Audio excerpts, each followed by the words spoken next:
फातिहा।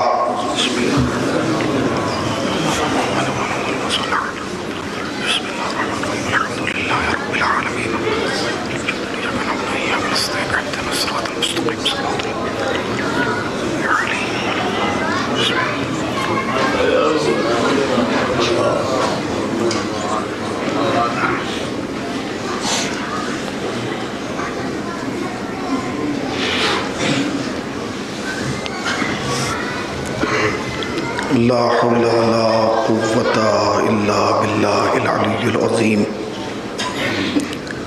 अऊज़ु बिल्लाहि मिनश शैतानिर लईनिर रजीम। बिस्मिल्लाहिर रहमानिर रहीम। अल्हम्दुलिल्लाहिल्लज़ी ज़िक्रुहु लिश्शरफ़िज़ ज़ाकिरीन व शुक्रुहु फ़ौज़ुल लिश्शाकिरीन व ताअतुहु निजातन लिलमुतीईन। अस्सलातु वस्सलाम अला रसूलिस सकलैन महबूबे रब्बिल मशरक़ैन व रब्बिल मग़रिबैन वलियुद्दारैन इमामिल क़िबलतैन जद्दिल हसन वल हुसैन अबिल क़ासिम मुहम्मद।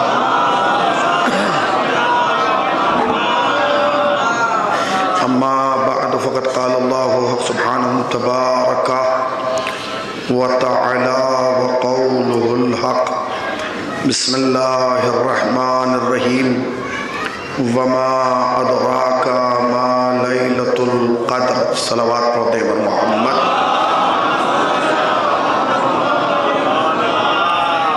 हाज़रीने फ़र्श अज़ा और साहिबान विला, लायक़े सद एहतराम उलमाए किराम, आपकी बस्ती का ये सालाना प्रोग्राम जो बउनवाने अज़ाए फ़ातिमिया मुनक़्क़िद किया गया है, एक मरतबा फिर अपनी एक ख़ास तारीख़ रक़म करते हुए अपनी मंजिलों को तय करता हुआ आज अपने आखिरी मरहले में दाखिल हो रहा है।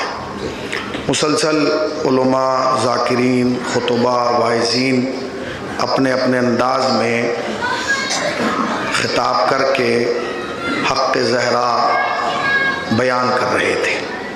ये याद रखिएगा, दुनिया का हर ख़तीब हक़ ज़हरा बयान कर सकता है, हकीकत ज़हरा बयान नहीं कर सकता। हक़ ज़हरा बयान करना और है, हकीकत ज़हरा बयान करना और है। हकीकतों को तो कोई पहुँच ही नहीं सकता, इसलिए कि अगर कोई फ़ातिमा की हकीकत तक पहुँच जाता तो फिर कुरान में ये आयत ही ना आती, वमा अदराका मा लैलतुल क़द्र। तुम्हें क्या पता कि शब क़द्र क्या है। ये वो आय करीमा है कि इस मजमे के अंदर एक भी फ़र्द बशर ऐसा नहीं है जो इस आय करीमा का हाफिज़ ना हो। कबीर व सग़ीर, ज़ईफ़, बुज़ुर्ग, आलिम, काबिल, फाजिल, जाहिल, अवाम, जो भी है वो इस आयत की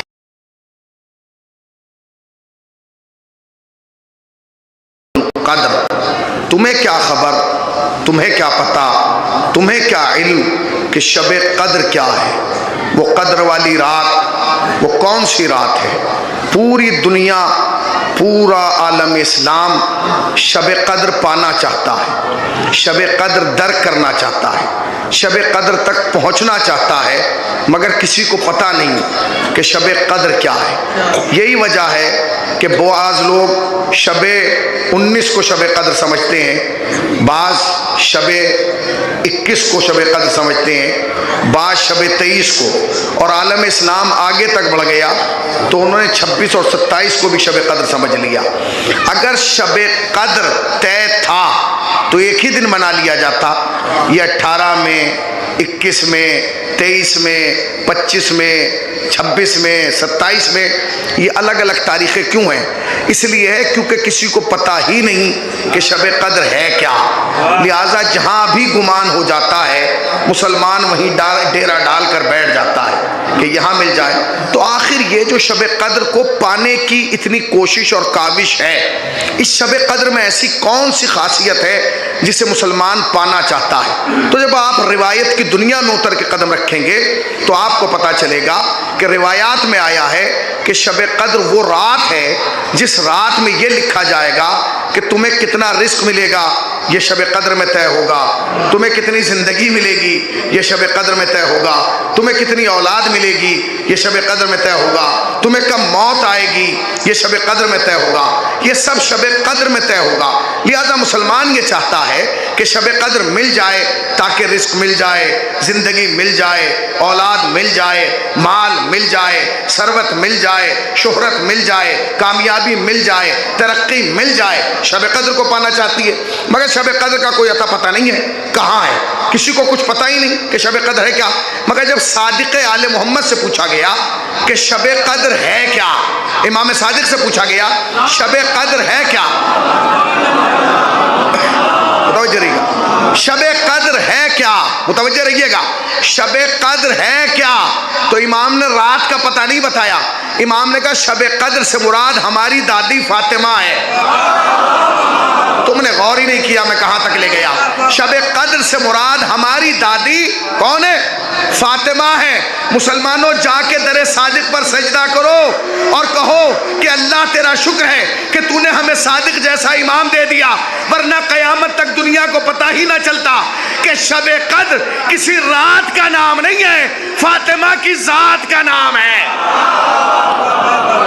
शब कद्र से मुराद कोई रात नहीं है, शब कद्र से मुराद जात फातिमा है। शब कद्र से मुराद क्या है, बोलिए जरा, जाते फातिमतुज़ ज़हरा। आप समझे, आयत का तर्जुमा आप करूं, मजलिसी लोग बैठे हैं, हुजूर इजाजत है मजलिसी जबान में तर्जुमा कर दूं। वमा अदराका मा लैलतुल कद्र, तुम्हें क्या खबर के फातिमा क्या है। हाय हाय, तुम्हें क्या खबर, तुम्हें क्या पता, तुम्हें क्या इल्म कि शब कद्र क्या है। शब कद्र से मुराद फातिमा है, तो तुम्हें क्या पता कि फातिमा क्या है। अब वो रिवायत सुनो जो मैंने इसके बाद पढ़ी थी। क्या था, माल मिलेगा शब कद्र में, इज्जत मिलेगी शब कद्र में, सब कुछ कहाँ मिलेगा, शब कद्र में। इमाम से पूछा गया शब कद्र क्या है, तो आपने फरमाया शब कद्र से मुराद फातिमा है। इसका मतलब यह है कि जिंदगी फातिमा देगी, रिस्क फातिमा देगी, औलाद फातिमा देगी, माल फातिमा देगा, हयात फातिमा देगी। सलावत पढ़े ना पर मोहम्मद वाले मोहम्मद पर। अभी तो तुम्हें पता ही नहीं कि फातिमा। अभी हमारे दो भाइयों ने यहाँ कलाम पढ़ा, पहले एक ने फिर दूसरे ने। ये मिसरा तरा जो हुआ था ये नौगावा में हुआ था। नौगावा तो आप जानते हैं एक बड़ी बस्ती है सादात की, मौलाइयों की बस्ती, मदारिस हैं, उलमा हैं। वहाँ जश्न बतूल में ये मिसरा दिया गया था, कुरान है बतूल तो आयत है फातिमा, कुरान है रसूल तो आयत है फातिमा। इसी पे मिसरा लगाया ना, उसी में हकीम अल्लामा रबीद बारवी ने मिसरा लगाया था। कुरान है रसूल तो कुरान है फातिमा, कुरान है रसूल तो कुरान है बतूल। ये किसने कह दिया कि आयत है फातिमा। ये क्यों लगा मिसरा, इसलिए कि वमा अदराका मा लैलतुल कद्र, तुम्हें क्या खबर कि फातिमा क्या है। अच्छा फातिमा क्या है, अच्छा आपको पता है फातिमा क्या है, हमें पता है। हमारे अंदर तो इतनी वुसाती नहीं है कि हम फातिमा को दर कर सके। सारी दुनिया सिमट के दरे इमामत में पहुंची, इमाम बताएंगे। इसलिए कि इमाम कौन है, ये वो है जिसके लिए कुरान में आयत मौजूद है, कुल्ला शैना सैना हो फी इमाम मुबीन, हमने हर शय का इल्म इमाम मुबीन को दिया। आप बताइए कि फातिमा कौन है। उन्होंने तो ऐसा जवाब दिया कि पूरी दुनिया हैरान रह गई। उन्होंने कहा हम तुम्हें क्या बताएं कि फातिमा क्या है, बस इतना समझ लो कि हम तुम्हारे लिए हुज्जत हैं, ये हमारे लिए हुज्जत है। एक और जुमला मैं कह दूं, मैं ना बहुत ज़्यादा चीखूंगा ना चिल्लाऊंगा, क्योंकि मेरे अंदर ताकत नहीं है। और अगर आप बोलेंगे तो ये सोच के बोलिएगा कि आप खतीब की तायद में नहीं बोल रहे हैं। बिल्कुल, ये जो मजलिसें हैं और साल भर की मजलिसों में फ़र्क ये है कि जब आप अय्याम फातिमिया की मजलिस में बोलते हैं तो ये आप फातिमा की तायद में बोलते हैं। और ये यकीन रखिए जो यहाँ फातिमा के हक़ में बोलेगा, महशर में फातिमा उसके हक़ में बोलेगी। याद रखिएगा, इत्मीनान से बोल। वमा अदराका मा लैलतुल कद्र। अब सारी दुनिया सिमट के पहुंच गई इमाम के दरवाजे पर। इमाम बताएंगे कि फातिमा क्या। उन्होंने तो ऐसा जवाब दिया क्या मामला ही खत्म हो गया। इमाम ने फरमाया हम तुम्हें क्या बताएं कि फातिमा क्या है, बस ये समझ लो कि हम तुम्हारे लिए हुज्जत हैं, फातिमा हमारे लिए हुज्जत है। अगर ये जुमला ना हो अहदीस की कायनात में, मैं मिंबर पर बैठना बंद कर दूं। मौलाना है ये जुमला है भाई, है मौलाना? आपने खाली ये इतना सुना है कि हम तुम्हारे लिए हुज्जत हैं, फातिमा हमारे लिए हुज्जत है, इसे फैलाइए तब आपको पता चलेगा। यानी जो काम हम तुम्हारे लिए करते हैं ना, फातिमा वो काम हमारे लिए करती है। आज तुम पहुंच जाते, जो काम हम तुम्हारे लिए करते हैं वो काम फातिमा। और जुमला कह दूं चचा, इजाजत है? याद रखो, जैसे तुम पर हमारा एहतराम वाजिब है, वैसे फातिमा का एहतराम हम पर वाजिब है। सलावत पढ़े पर मोहम्मद वाले मोहम्मद पाक।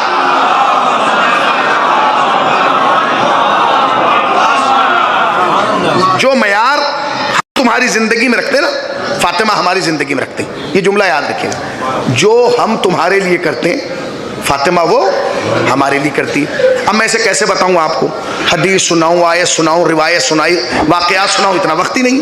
बहुत जल्दी से तो वक्त गुजर जाता है। अब इसे समझिएगा, हदीस किस्सा आप पढ़ते हैं, घर घर में पढ़ी जाती है। शादी में हदीस किस्सा, अकीक़े में हदीस किस्सा, मजलिस से पहले हर जगह हदीस किस्सा। उसके अंदर एक जुमला है, या उम्मुन्नी शुम्बु इंदका राहियतन तय्यबतन कान्ना राहियतु जद्दी रसूलुल्लाह। हुसैन आए, हुसैन ने आने के बाद कहा अम्मा मैं नाना की खुशबू महसूस कर रहा हूँ। कहाँ है नाना? जनाब सैयदा ने इशारा किया, वो रहे चादर के नीचे तुम्हारे नाना। हुसैन आगे बढ़े, इजाज़त ली, दाखिली किस्सा हो गए, ठीक है ना। थोड़ी देर के बाद उसी नक्शे कदम पर चलकर हसन आ गए। वही जुमला कहा जो हुसैन ने कहा था, अम्मा मैं नाना की खुशबू महसूस कर रहा हूँ। अच्छा, ये दोनों इमाम हैं। इमाम अल्फाज का मोहताज नहीं होता, जो बोल देता है वही लफ्ज बन जाता है। इसलिए इमाम का कलाम कलाम का इमाम होता है। अगर इमाम चाहते तो ये भी कह सकते थे मैं नाना के वजूद को महसूस कर रहा हूँ, मुझे ऐसा लग रहा है घर में कोई है, मगर दो लफ्ज रखे, नाना खुशबू, खुशबू नाना, नाना खुशबू, खुशबू नाना, नाना खुशबू, खुशबू नाना। ये दोनों इमाम हैं और बार बार कह रहे हैं नाना खुशबू, खुशबू नाना, ताकि दुनिया को पता चल जाए खुशबूदार नाना हम दिखा रहे हैं, बदबूदार नाना तुम तलाश कर लो।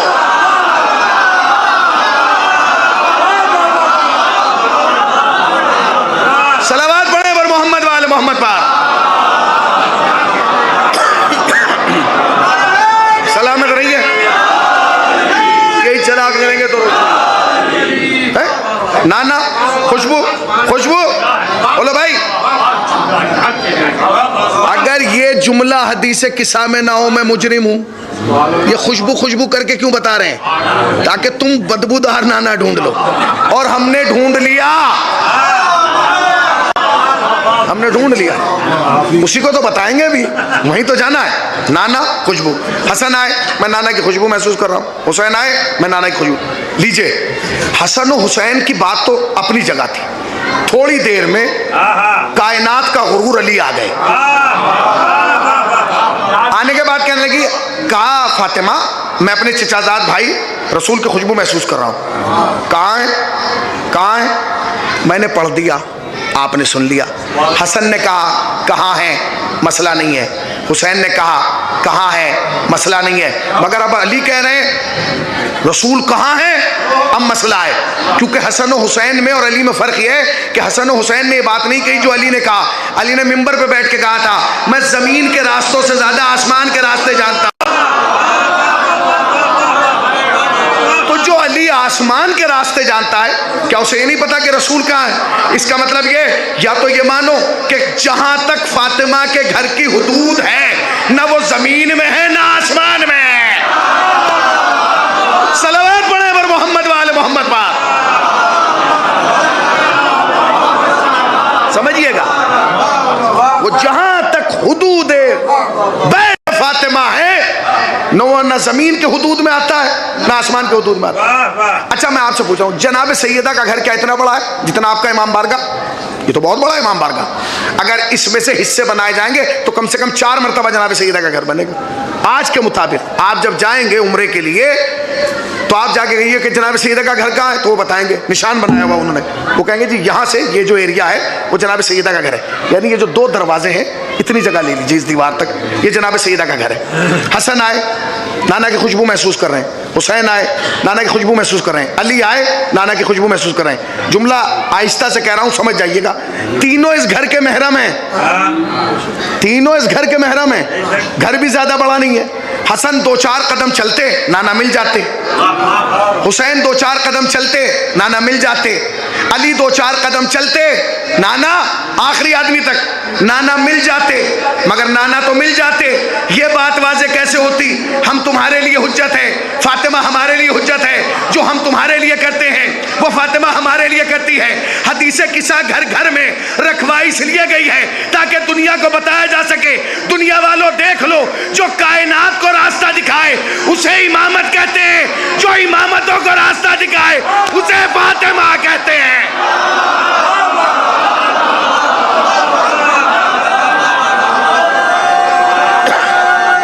करके मिल के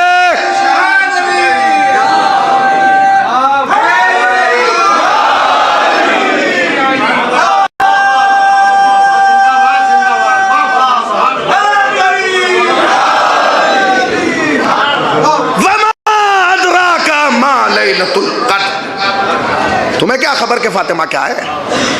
तुम्हें क्या पता कि फातिमा क्या है? अभी तो तुम फातिमा के फे के नुक्ते को नहीं समझे हो।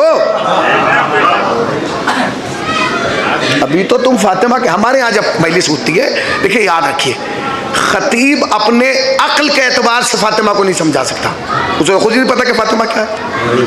अंबिया और मुरसलीन इस लाइन में लगे कि दरवाजे तक रसाई हो जाए, समझना क्या है। हमारे यहाँ जब कहते हैं बिस्मिल्लाहिर्रहमानिर्रहीम इन्ना आतैना कल कौसर, ये जो सूरा है ये जनाब फातिमा का सूरा है। चलिए जी, आपने कह दिया कि सूरह कौसर फातिमा का सूरा है, ठीक है, कोई बात नहीं, कौम ने भी सुन लिया।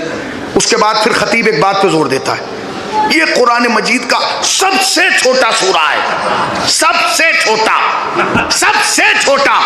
इतना छोटे पे जोर क्यों दे रहा है? ये तो देख छोटा है मगर फातिमा का है।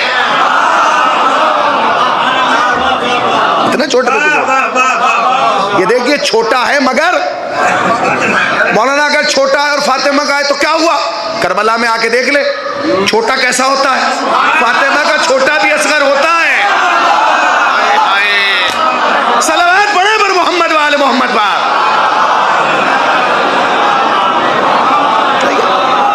फातिमा का छोटा भी अली असगर होता है। आप कह रहे हैं सबसे छोटा।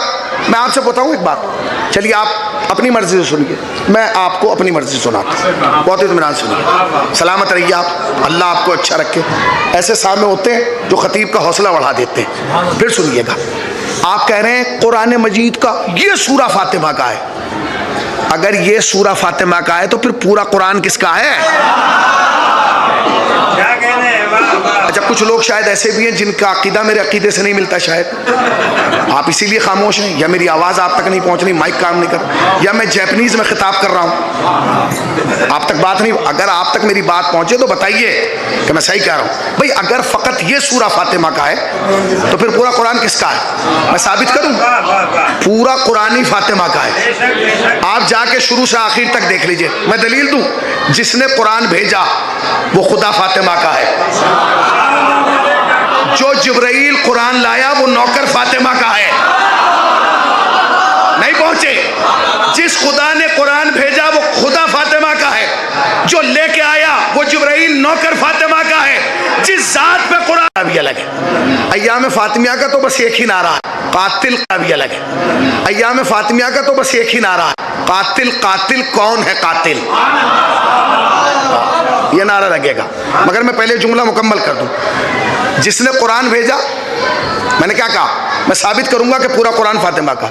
जिसने कुरान भेजा वो खुदा फातिमा का है, जो लेके आया वो नौकर जिब्राइल फातिमा का। बोलिए, जिस जात पे कुरान आया, बोलो, जिसने आने से पहले कुरान सुनाया वो शौहर फातिमा का है। मैंने आखिरी हो गई मजलिस, मैं इतनी देर की है, हो गई, यही लफ्ज है।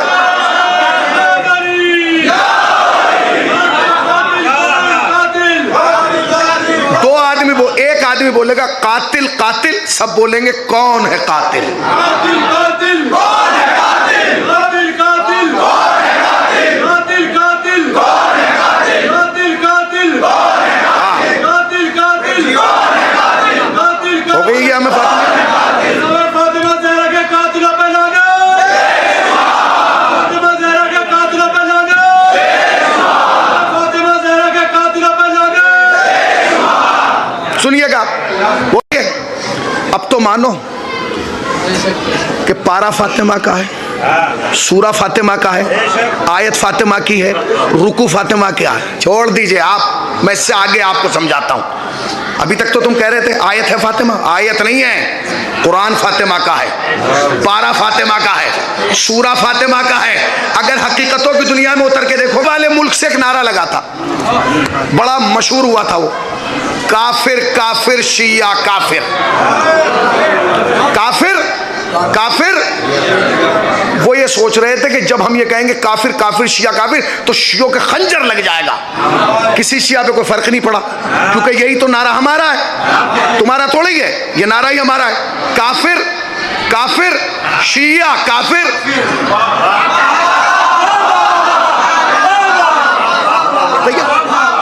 पीछे वाले नहीं समझे, जिसने दाद दिया उससे पूछ लेंगे हुसैनी को दाद क्यों दी है।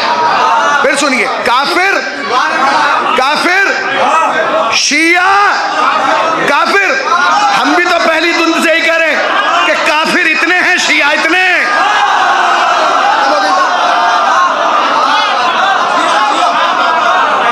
बोलिए भाई, यहाँ में फातिमिया तो ऐसे ही होगा। उन्होंने कहा जी काफिर काफिर शिया काफिर।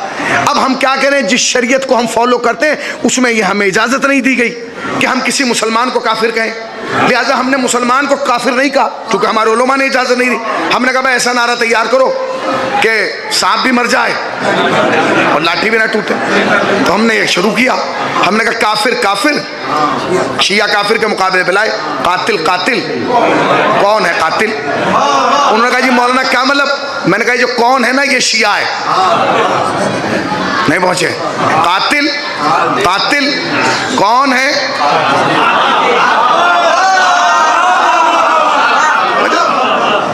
अब आप ये सोच रहे होंगे कि बात कहाँ ले गए मौलाना, ये तो मैं वहीं लेके जा रहा हूँ। हाँ, जहाँ जानी चाहिए या मैं फातिमिया की बात वहीं जाना चाहिए। लिए दो मिसरे पढ़ देता हूँ, इजाज़त है हुजूर। हमारे यहाँ मरहूम लताफ़त साहब गुजरे संधावली के, बड़े मरसिया खान थे। आपकी बस्ती में माशाल्लाह मरसिया खानों का जो एक सैलाब अपनी दुनिया आगोश में लिए। मरसिया खानी बड़ी अजीम इबादत और बड़ी अजीम खिदमत है अज़ादारी की दुनिया की। मगर लताफ़त साहब ने जो दो मिसरे कहे, जैसा वो मिसरे समझ जाइएगा, खुदा के वास्ते जवानों से तवज्जो चाहते हैं। वो कहते हैं लोग असहाबे पैगंबर को बुरा कहते हैं। और डावर साहब, लोग असहाबे पैगंबर को बुरा कहते हैं। सच तो ये है बुरा एक ना था चारों में।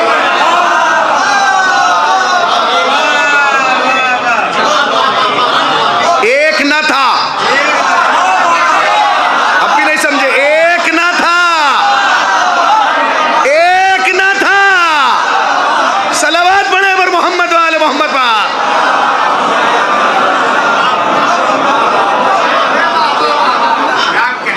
वमा अदरा का माले, तुम्हें क्या पता कि फातिमा का, फातिमा की अजमतों को कोई पहुंच नहीं सकता, नहीं पहुंच सकता। अब क्या करें? जितना जुल्म और सितम अल्लाह की इस बनाई हुई कायनात में फातिमा पर किसी पर नहीं, आप सोच नहीं सकते। मुसलमानों ने पूरी ताकत सर्व कर दी। पहले कोशिश ये की कि फातिमा को मिटा दें, वो मिटा नहीं पाए। क्यों नहीं मिटा पाए? क्योंकि जब फातिमा को मुसलमान मिटाना चाहता था, नस्ल इमामत आगे बढ़ी, और नस्ल इमामत ने आगे बढ़ के कहा चुप, जिसकी नस्ल में हम हैं उसे तुम मिटा नहीं सकते। लो जी, मिटा नहीं पा रहे। उन्होंने कहा भाई मिटा तो नहीं पाएंगे फातिमा को, फिर क्या करो, घटा दो। मुसलमान घटाने पे लगा तो फिर कुरान आगे बढ़ा। कुरान ने कहा खबरदार, जिसके दामन में आए तथीर हो उसे तुम घटा नहीं सकते। तुमने गौर ही नहीं किया। फातिमा का प्रोटोकॉल तो देखो, इमामत ने मिटने नहीं दिया, आयत ने घटने नहीं दिया। इमामत ने मिटने नहीं दे रही थी। आयत वमा अदरा का माले तुर्को, तुम्हें क्या पता कि फातिमा क्या है। वो घटा रहे थे, मिटा रहे थे, ना मिटा पा रहे ना घटा पा रहे। इमामत ने मिटने नहीं दिया, आयत ने। अब आहिस्ता से एक जुमला कहूं, याद रखना इमामत फातिमा की नस्ल में है, अली की नस्ल में नहीं। अगर अली की नस्ल में होती अब्बास भी इमाम होते। हाय हाय, अगर अली की नस्ल में होती तो अब्बास भी इमाम होते। नहीं मिटा पाए, अब ना मिटा पा रहे ना घटा पा रहे, अब क्या करें। तो हमारे यहाँ हिंदुस्तान में एक फार्मूला है कि अगर कोई बहुत लंबी लाइन खींच दे तो उसे मिटाने में वक्त ज़ाया ना करो, बल्कि अगर अक्लमंदी है तो जल्दी जल्दी उसके बगल में 2-3 लाइन और खींच दो। तो वो तो जू की तू रह गई, तुमने लाइनें खींच के क्या किया। कह लेंगे इसका फायदा ये होगा जब नया आदमी आएगा उसे यही नहीं पता चलेगा इसमें असली कौन सी है, उसमें नकली कौन सी है। और मुसलमानों ने ये किया कि जब ना फातिमा को मिटा पाए ना घटा पाए तो उन्होंने जल्दी जल्दी फातिमा के बगल में 3 नाम और लिख दिए। नहीं पहुंचे, 3 नाम और लिख दिए। जो साहिबाने नजर है उनसे तवज्जो चाहता हूं, कमाल यह है कि जो नाम लिखे वो भी हमारे कबीले के लिखे, अपने कबीले के नहीं रखे। नाम क्या रखे, ज़ैनब, कुलसूम, रुकैया। अगर दम था तो अपने वाला नाम रखता, था क्यों नहीं रखा, क्योंकि वो जानता है कि अगर मैंने मोहम्मद की बेटियों में अपने नाम वाली शामिल कर दी तो नाम ही पे पकड़ी जाएगी। हाय हाय, नाम ही पे पकड़ी जाएगी। उन्होंने क्या किया, उन्होंने कहा जी 3 नाम और लिख दिए। जनाब फातिमा के नाम के आगे 3 नाम लिखे और ब्रैकेट में एक जुमला लिखा। वो जुमला सुन लीजिए, लिखा रसूलुल्लाह की 3 बेटियां और थी। क्या कहा, रसूलुल्लाह की, बोलो 3 बेटियां। पहले जनाब फातिमा का नाम, फिर ज़ैनब, कुलसूम, रुकैया, और आगे लिख दिया रसूलुल्लाह की 3 बेटियां।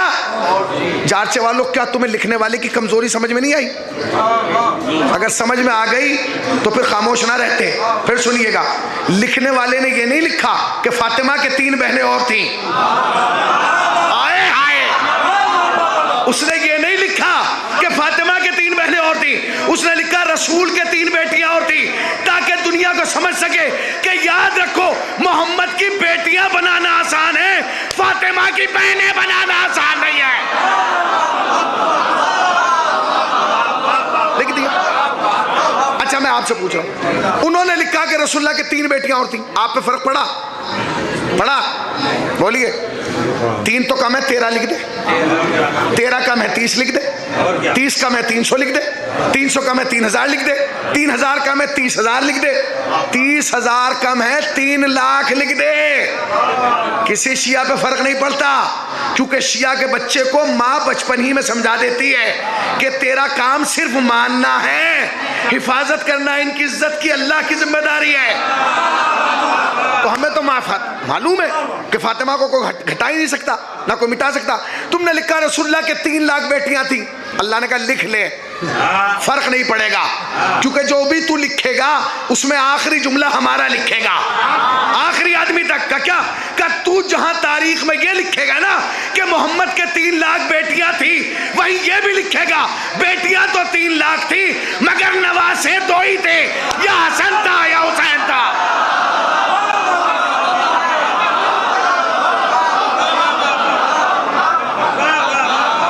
हसन या हुसैन, इसके अलावा कोई नहीं। अब उन्होंने लिख दिया। अच्छा, जो यहां आ रहा है, जो मिंबर पे आता है, उसका काम खाली ये थोड़ी है कि पढ़ के सुना दे आपको। अगर कोई एतराज हुआ है और उसमें दम है तो फिर शिया आलिम और खतीब की जिम्मेदारी है उसका पोस्टमार्टम करे, उस पर रुके, उस पर ठहरे। आपने लिखा रसूलुल्लाह की 3 बेटियां और थी, चलो भाई हमने मान लिया 3 बेटियां और थी। एक हदीस पढ़ देता हूं मैं आपकी खिदमत। मासूम ने फरमाया अल अदलु हयातुन, अदल जिंदगी। रसूल खुदा ने इस और दामा दिया।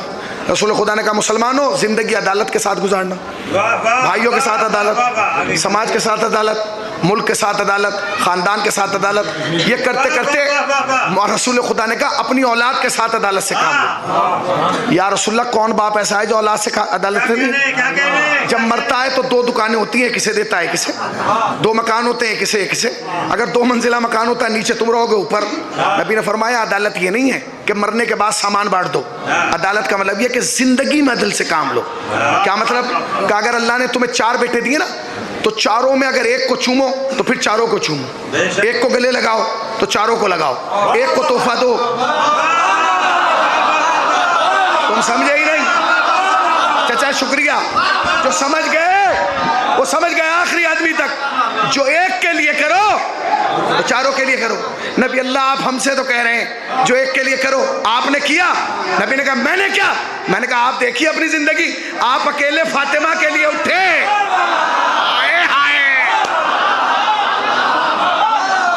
आप अकेले फातिमा के लिए उठे। बेटियां और थी, क्यों नहीं उठ जाते? उठवाओ मुसलमानों, तुम्हें तो बड़ा शौक है ना शख्सियतें उठाने का। लाओ कोई रिवायत की बैसाखी, लाओ कोई तारीख की क्रेन जो फातिमा की तरह रसूल को उठा दे। नहीं उठा सकते। अकेली इखलौती फातिमा के लिए उठे। नबी अल्लाह हमसे तो कह रहे हैं जो एक के लिए करो सब के लिए करो। आप उठे तो अकेली के लिए। अरे छोड़िए, घर में उठते थे उनके लिए भी, घर में उठते थे। रिवायत का जुमला सुनिए, नबी मुकर्रम मिंबर पे बैठे खुतबा दे रहे हैं, सामने मोमिनीन बैठे, सहाबा बैठे, अचानक नबी खड़े हो गए। लोगों ने कहा नबी अल्लाह क्यों खड़े हो गए? फरमाया दीवार के पीछे फातिमा दाखिल मस्जिद हुई। खुदा की कसम अगर ये जुमला ना हो मैं खत्ते गुलाम में लिख दूं, दीवार के पीछे। या नबी अल्लाह फातिमा सामने से आए तो एहतराम करो ना, अभी तो दीवार के पीछे का दुनिया को बताना है। जब तक फातिमा सामने खाली तब तक एहतराम नहीं है, जब फातिमा आंखों से ओझल हो जाए, जिंदा है तो जात का एहतराम होगा, पर्दे में चली जाए कब्र का एहतराम होगा। अगर जिंदा है तो जात का एहतराम, पर्दे में चली जाए तो कब्र का एहतराम। नबी ने फरमाया अल्लाह अकबर, जो एक के लिए करो वो दूसरी के लिए करो। एक के लिए उठे, दूसरी के लिए तो नहीं उठे, न तीसरी के लिए उठे। उठे क्यों नहीं? अरे छोड़िए, चलिए मैं आगे बढ़ रहा हूँ। ये जितने यहाँ बैठे ना वो दो पोजीशन में, या वो पोजीशन है कि उनकी शादियाँ हो गई, या दूसरी कैफियत ये कि उनकी होने वाली है। जिनकी हो गई है उन्हें पता है, जिनकी नहीं हुई है वो बड़ों से पूछ सकते हैं कि ऐसा होता है कि नहीं। जब निकाह होता है तो दो मौलवी तय किए जाते हैं, एक लड़के की तरफ से एक लड़की की तरफ से। कमाल यह है कि वो लड़की वाला भी पहले लड़के के पास जाता है और जाके पूछता है भाई साहब निकाह तो करने आ गए, महर क्या रखोगे? तो वो कहता है जी महर महर फातिमी 107 तोला चांदी। शुक्रिया भाई, महर फातिमी 107 तोला चांदी, यही होता है। फिर वो आता है लड़की के पास, वो कहता है फला बिनते फला, क्या तुम्हारा अक़्द महर फातिमी 107 तोला चांदी पर फला इब्ने फला से पढ़ दूं? क्या तुम मुझे अपना वकील मुअय्यन कर रही हो? अगर रसूल की और बेटियां भी थी, महर कहाँ गया?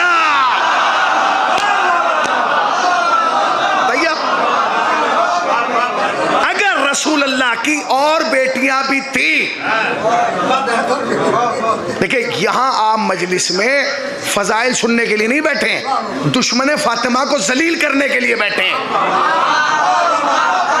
ये सुनिएगा, है महर हुआ भाई, अगर महर फातिमी है तो और बेटियों का भी महर लाओ। अरे गाना नहीं मौलाना, वो भी अंदर के अंदर हो गया था, चलिए छोड़ दीजिए। उठते थे एक के लिए, उठते थे एक के लिए, महर एक का। चलिए आप आ जाइए, जहेज फातिमी। जहेज फातिमी भाई, जहेज दिया नहीं जनाब से? आप जहेज के नाम पे क्यों खामोश हो गए? आप में लेने वाले नहीं है या देने वाले नहीं है, या ये मैं फिलिस्तीन की बात यहाँ कर रहा हूँ? भाई तो हमारे समाज की है। देखिए याद रखिएगा, आपकी मुश्किल नहीं, मुश्किल ये है कि इस मिंबरों से इतना बुरा कहा गया जहेज को। जहेज लेना गुनाह है, जहेज लेना लानत है, जहेज लेना। सुन लो भाई, ना जहेज लेना गुनाह है, ना जहेज देना गुनाह है, ना जहेज देना ऐब है, ना जहेज लेना ऐब है। फिर सुन लीजिएगा, जहेज ना लेना ऐब है, ना देना ऐब है। अगर देना ऐब होता तो नबी देते ना, और अगर लेना ऐब होता तो अली लेते ना। अगर जहेज देना गुनाह ऐब होता तो ना नबी देते ना अली लेते। ना देना ऐब ना लेना ऐब, मगर याद रखो देना ऐसे है जैसे नबी ने दिया, और लेना ऐसे है जैसे अली ने लिया।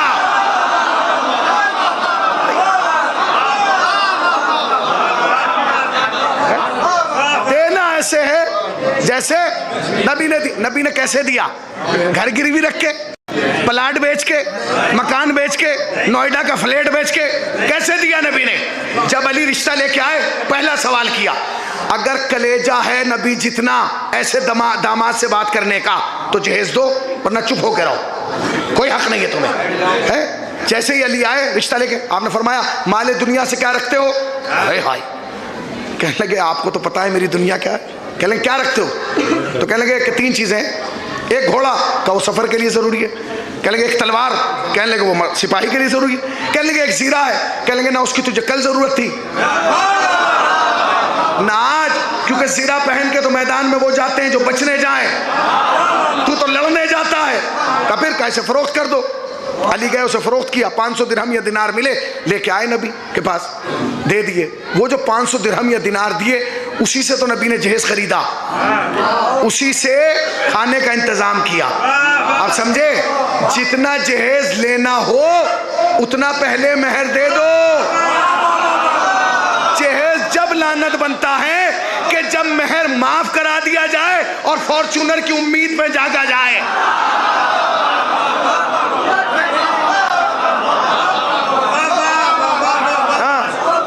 जहेज उस वक्त बोलिए आप, जहेज किस वक्त लानत बनता?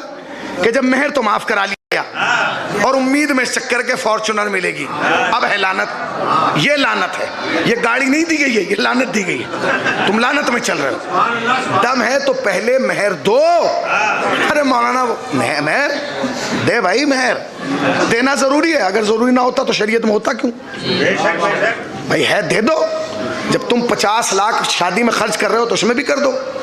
और दावत जो बारात की है वो भी आप ही के पैसे से होना है। फोन करके धमकी नहीं देना कि हमें तो चाय बाद में कुछ भी खिला दिएगा मगर 150 आदमी ला रहे हैं, ये इज्जत का मामला है। तो इज्जत तुम्हारी है, अपने दस्तरखान पे बुलाओ, दूसरे के दस्तरखान पे ले जाके चौधरी न बनना।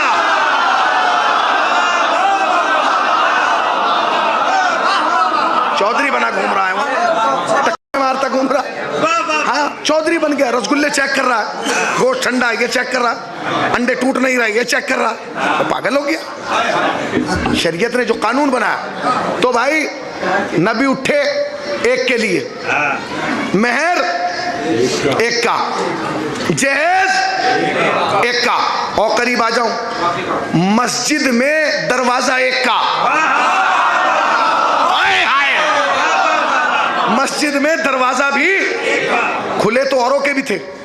जब आयत आई ना बंद करो, नबी ने कहा तुम भी बंद करो, तुम भी बंद करो, तुम भी बंद करो। एक बहुत अक्लमंद था, उसने कहने से पहले बंद कर दिया, मगर बंद करने से पहले उसने क्या किया, दरवाजा निकाल दिया, जंगला लगा दिया। नबी ने कहा ये भी बंद, उसने कहा चलो छोटा कर देते हैं, उसे हटा के उसने रोशनदान, नबी ने कहा ये भी बंद, उसने कहा चलो ये बंद, एक ईंट की जगह छोड़ दी, नबी ने कहा ये भी बंद, उसने आखिर में एक सुराख छोड़ा, नबी ने कहा ये भी बंद, उसने कहा या नबी अल्लाह हमारा तो सुराख नहीं खुला दिया, और अली के लिए दरवाजा, नबी ने कहा ये अली है, इसका तू यहाँ दरवाजा बंद करा रहा है, ये तो मस्जिद है, इसके लिए तो काबे में भी दरवाजा बन गया, काबे में भी दरवाजा बना दिया गया। इतनी बात हो,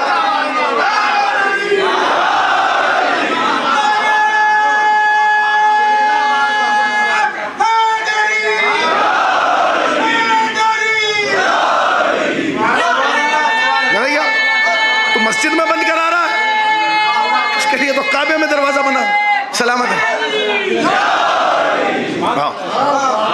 तो मस्जिद में दरवाजा बंद करा रहा, इसके लिए तो काबे में दरवाजा बंद हो गया।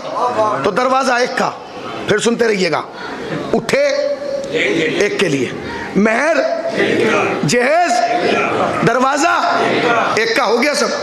मैं आपको बताऊं, अगर अल्लाह किसी को 4 बेटियां देना और 3 की शादी गुर्बत में हो जाए और चौथे वाली में बाइक दे दी जाए, तो आप यकीन जाने जब वो अच्छा एक जुमला और सुन लीजिए, दामाद चाहे जितना शरीफ हो उस वक्त तक शरीफ रहता है जब तक घर में दूसरा ना आए, बस जैसे ही दूसरा आता है वो रंग दिखाने लगता है। अब पता चला उसकी तो बेचारे की हो गई थी गुर्बत में, उसकी भी, अब वो तीनों की तो गुर्बत में हो गई थी, मतलब 3 बेटियों की, चौथी को मिल गया जहेज, तो वो ससुर से कुछ कहे ना कहे, मगर जब घर लौट के आए ना शादी के बाद, फिर बेटी से जरूर कहेंगे कम से कम हमें साइकिल ही दिलवा देती है। बोलिए आप, किसी ने कोई एतराज किया? फातिमा की शादी के बाद कि हुजूर इन्हें चक्की दी, ये दी, हमें कुछ दे देते, नहीं दिया गया, छोड़ दीजिए। अरे वो शरीफ दामाद थे, ठीक है तेरी मान लेता हूँ, चल शरीफ थे, आगे बढ़। भाई साहब जब गर्मियों की छुट्टियों में नवासे आते हैं ना ननिहाल में, जब ना गर्मियों की छुट्टी में नवासे आते हैं ननिहाल में, तो नाना का जीना हराम कर देते हैं, करते हैं कि नहीं? मसला मैं मिसाल दूं, मतलब 5-6 नवासे आ गए, नाना ने एक को गोद में उठाया, तीसरी गली में ले जाके एक टॉफी दिलाई, मौलाना खाएगा नहीं, हाथ में पकड़े रखेगा, और जब घर लौट के आएगा और जो भाई आते हैं खालाजाद सबको कहता है देख ये नाना ने दिलाया। समझ गए ना? ये होते हैं नवासे। तो कोई नवासा तो होता जो नाना से आके कहता हसनैन के लिए लिबास मंगाया, हमारे लिए भी मंगाओ।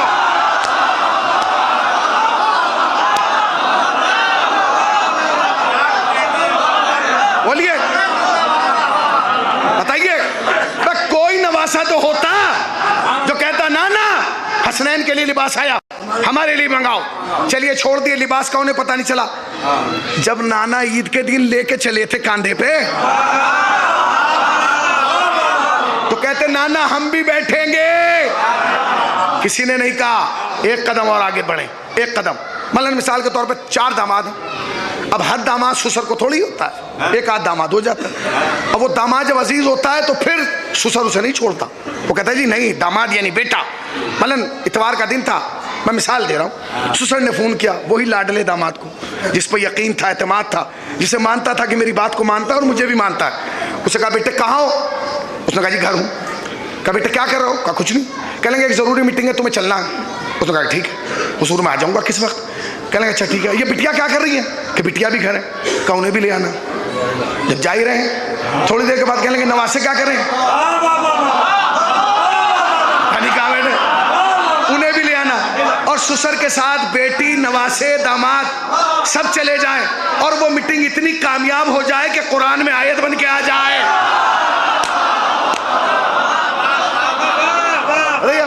वो मीटिंग इतनी कामयाब हो जाए कि कुरान में आयत बन के आ जाए। तो जब लौट के आएंगे तब तो और दामाद जरूर कहेंगे हुजूर हम भी तो थे, हमें क्यों नहीं ले गए? मगर किसी ने नहीं कहा, क्योंकि मालूम था कि ये मैदान जंग नहीं है, ये मैदान मुबाहिला है। मैदान जंग और मैदान मुबाहिला में फर्क यह है कि मैदान जंग में तलवार चलती है, मुबाहिले में लानत चलती है। तलवार गर्दनों को जुदा करती है, लानत नस्लों को मुनक़ता करती है।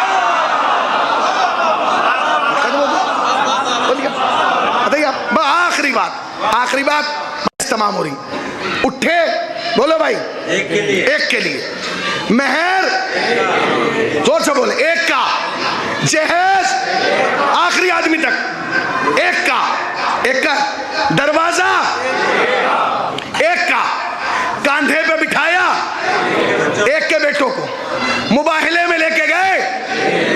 अरे तुम तारीख इस्लाम में हमें कुछ ना दिखाओ, एक मंजर दिखा दो, हम मान लेंगे कि मदीने की किसी गली से कोई बच्चा निकल के आया हो और अली से कहो खालू अली सलाम अलैकुम।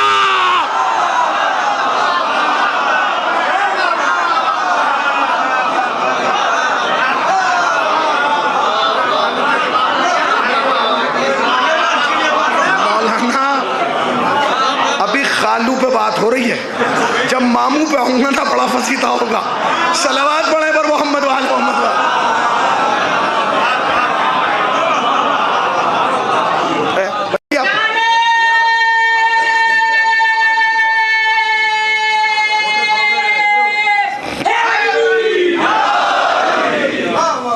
फातिमा, बस फातिमा समझो तो सही।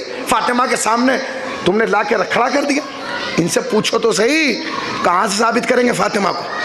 वमा अदराका मा लैलतुल कद्र, जानते हो फातिमा हिजाब इलाही का नाम है, फातिमा हिजाब कुदरत का नाम है। फिर सुनिए शब कद्र वो पर्दे में, फिर सुनिए शब कद्र वो भी पर्दे में।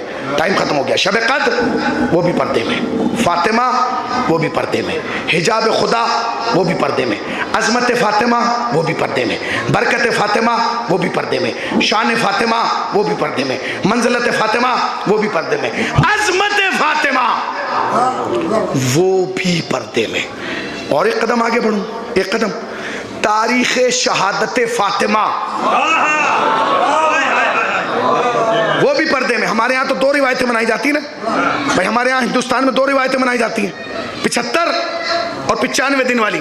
नजफ में 40 दिन की भी मनाई जाती है, 40, 75, 95, 3 दफा वहाँ मजालिस होती हैं।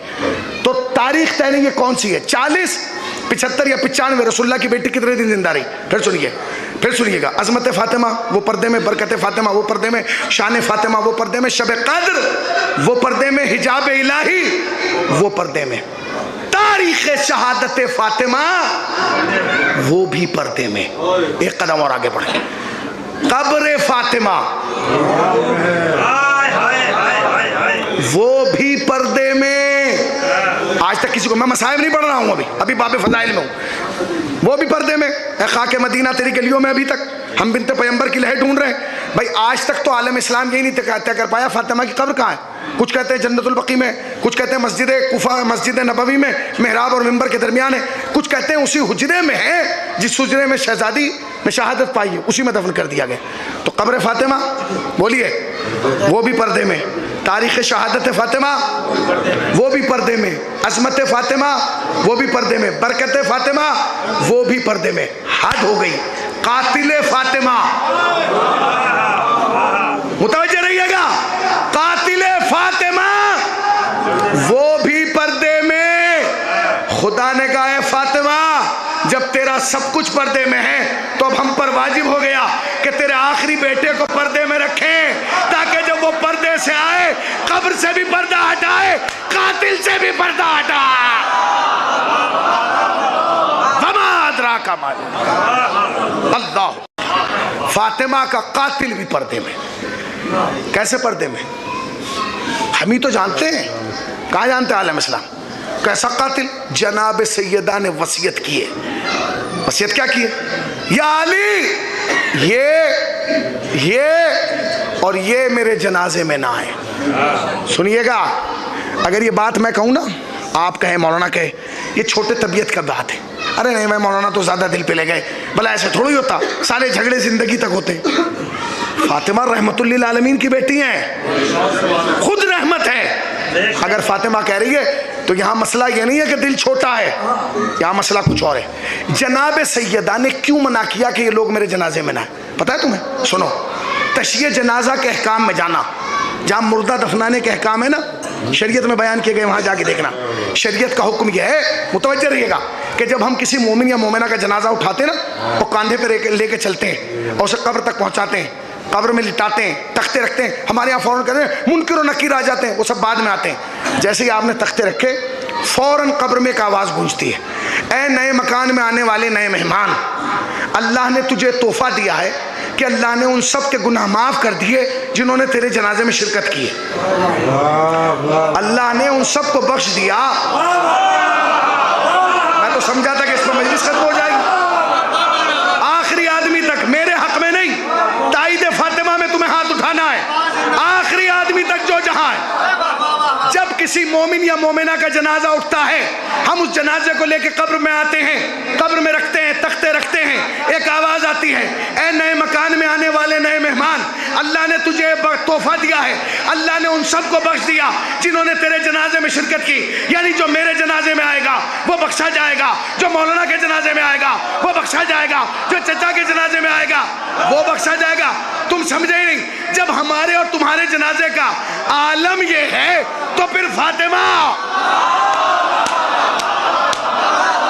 अल्लाहु अकबर, अल्लाहु अकबर, फिर फातिमा के बोलो भाई, जब हमारे और तुम्हारे जनाजे में आने वाला बख्शा जा रहा है, फिर फातिमा के जनाजे का आलम क्या है? आखिरी आदमी तक। अब फातिमा की वसीयत सुनो, या अली मैं आपको वसीयत करती हूँ, ये मेरे जनाजे में ना आए। जानते हो क्यों?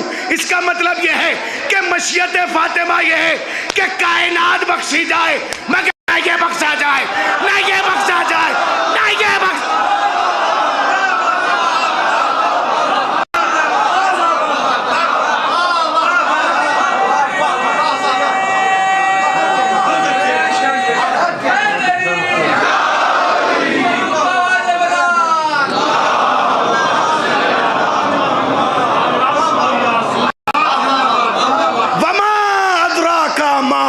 लैलतुल क़द्र, तुम्हें क्या खबर कि फातिमा क्या है, तुम्हें क्या पता कि फातिमा क्या है, तुम कहाँ तक पहुँचोगे फातिमा तक। अल्लाह अकबर, फातिमा बस फातिमा है, पहचान लो मैं फातिमा हूँ। इल्मु अन्नी फातिमा, पहचानो कि मैं फातिमा हूँ, मुझे पहचान लो कि मैं फातिमा हूँ। मैं दुख्तर रसूल हूँ, मैं जहरा हूँ, मैं अजरा हूँ, मैं इंसिया हूँ, मैं तैयबा हूँ, ज़किया हूँ, मुहद्दिसा हूँ, आरिफा हूँ। मुझे पहचानो कि मैं फातिमा हूँ, मुझे पहचानो। 5 दिन हो गए मुसलसल मसाइब सुन रहे हैं, उलमा, खुतबा, ज़ाकिरीन, वाइज़ीन मसाइब पढ़ रहे हैं ना, सब ने अपने अपने अंदाज में मसाइब पढ़े। मैं बहुत लंबे मसाइब नहीं पढ़ूँगा, मैं एक जुमला सुनाना चाहता हूँ, तुम सुनो। तुमने हर तरीक़े से मसाइब सुनोगे।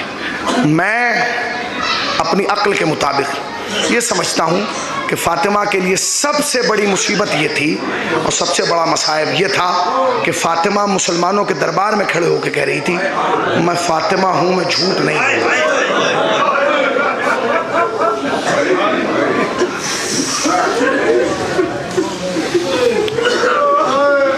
मैं फ़ातिमा हूँ, मैं झूठ नहीं बोलती। मुसलमानों, जो कुरान की नज़र में सिद्दीक़ा है, जो रसूल की नज़र में सिद्दीक़ा है, जो खुदा की नज़र में सिद्दीक़ा है, वो दरबार खिलाफत में खड़े हो गए, मैं फ़ातिमा हूँ, मैं झूठ नहीं बोलती। अल्लाह अकबर। हमारे यहाँ जवान ये समझते हैं कि सारी मुसीबतें करबला में ख़त्म हो गई। ना ना ना ना, करबला की मुसीबतें बहुत बड़ी हैं, मगर मदीने की मुसीबतों के सामने नहीं। करबला की मुसीबतें, करबला की मुसीबतें, मदीने की मुसीबत, मदीने की मुसीबत है। करबला की मुसीबत में और मदीने की मुसीबत में यह है कि हुसैन पर बड़ी मुसीबतें पड़ी, मगर ये नहीं पढ़ा कि जितनी मुसीबतें मुझ पर पड़ी, अगर ये दिन पे पढ़ते तो रात की तारीख होती। अगर फातिमा ने कहा, बाबा जितनी मुसीबतें मुझ पर पड़ी, अगर ये दिनों पे पढ़ती तो रात की तारीखी हो जाती। मैंने पढ़ दिया, तुमने सुन लिया। जानते हो, मैं चंद जुमले कहूँगा सिर्फ ये बताने के लिए कि मदीने की मुसीबत क्या है और करबला की मुसीबत क्या है। मदीने की मुसीबत में और करबला की मुसीबत में फ़र्क यह है कि करबला की मुसीबतों में माओ के सामने बेटों को मारा गया,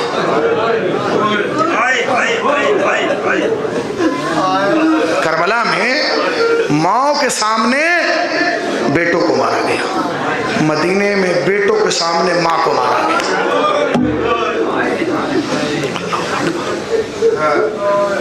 बेटों को मारा गया। अल्लाह अकबर। समझ गए ना? और करीब भाई वरना नहीं, करबला में एक ऐसी मुसीबत गुजरी जो मदीने में नहीं गुजरी। वो क्या? वहाँ लाशों को पामाल कर दिया गया। तुम कह रहे हो ना लाशों को पामाल किया गया, तुम्हें नजर आ गया। मैं बताऊं, लाशें तो पामाल मदीने में भी हुआ, अगर तुम्हें पता नहीं चला। क्यों? पामाल शय हुए हैं शहादत के बाद में, पामाल शय हुए हैं शहादत के बाद में। जहरा तो जिंदगी ही में पामाल हो गई।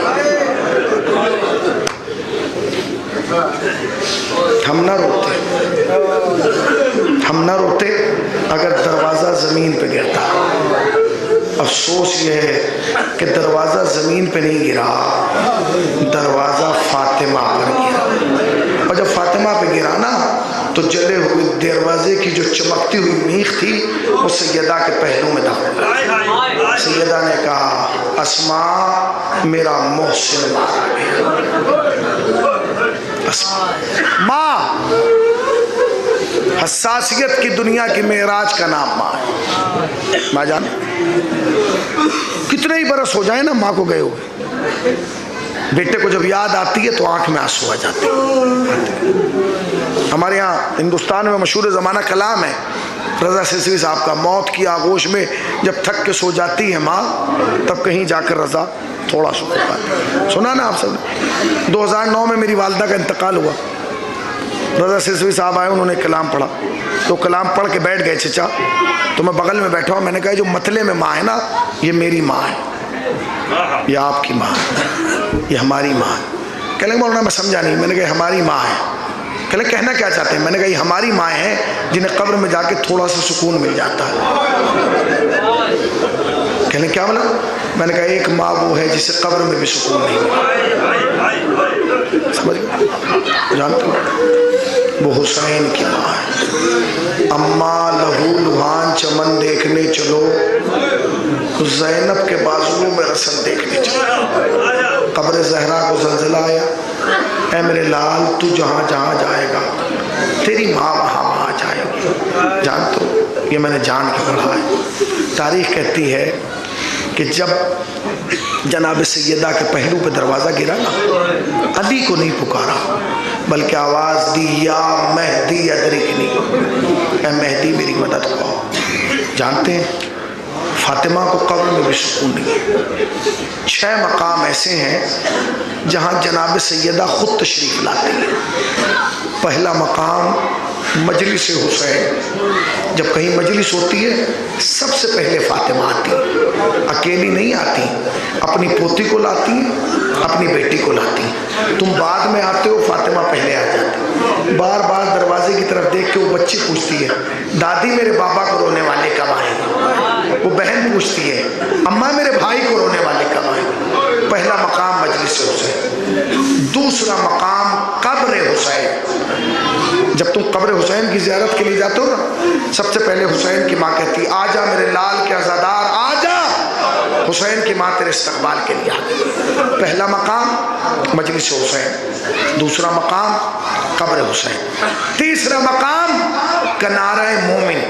जब किसी मोमिन का वक्त आखिर आता है, 14 मासूमीन की रूहें उसे आके घेर लेती हैं।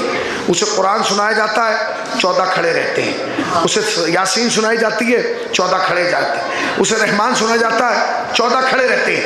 मगर जैसे ही उसके हलक में पानी डाला जाता है, 13 खड़े रहते हैं, एक बीबी पीछे हटती है। जब वो पीछे हटती है, हुसैन हाथ पकड़ के कहते हैं अम्मा कहाँ जा रही है? अम्मा मेरे अज़ादार को छोड़ के कहाँ जा रही है? कहती है मेरे लाल छोड़ के नहीं जा रही, ये मंजर देख नहीं पाऊंगी। अम्मा क्यों? कहती है मेरे लाल आज तेरे अज़ादार का वक्त आखिर आया, पानी पिलाया जा रहा है जब करबला में तेरा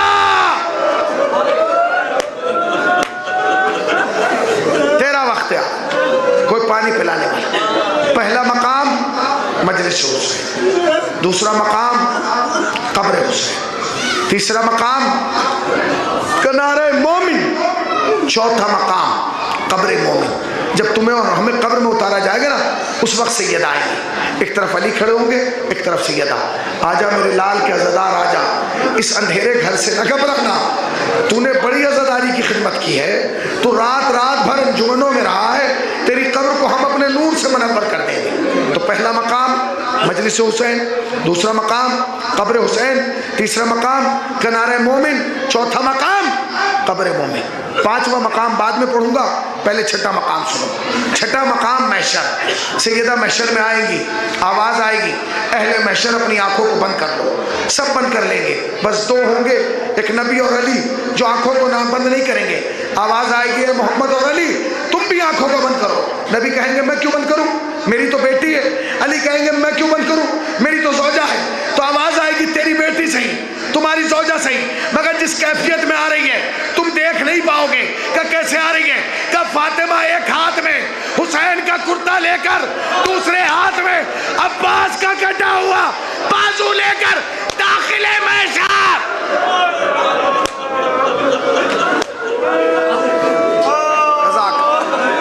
जज़ाकल्लाह, मौला तुम्हें कोई गम न दे सिवाय का मैं सरकार है। पहला मकाम मजलिस हुसैन, दूसरा मकाम कब्र हुसैन, तीसरा मकाम कनारे मोमिन, चौथा मकाम कब्र मोमिन, छठा मकाम महशर। 5वां मकाम सुनोगे, जब ज़माने का इमाम आएगा, रोज़े रसूल पे खड़ा होगा, फातिमा के कातिलों को बाहर निकालेगा, बरामद करेगा। उस वक्त जनाब सैयदा आएंगी, 7 जुमले कहेंगी और 7वें जुमले पर बैठ जाएंगे या बेहोश हो जाएंगे। पहला जुमला कहेंगी, अब अल्लाह जाने किस कैफियत क्या कैफियत होगी। पहला जुमला कहेंगे मेहदी इन्होंने मेरा हक छीन लिया।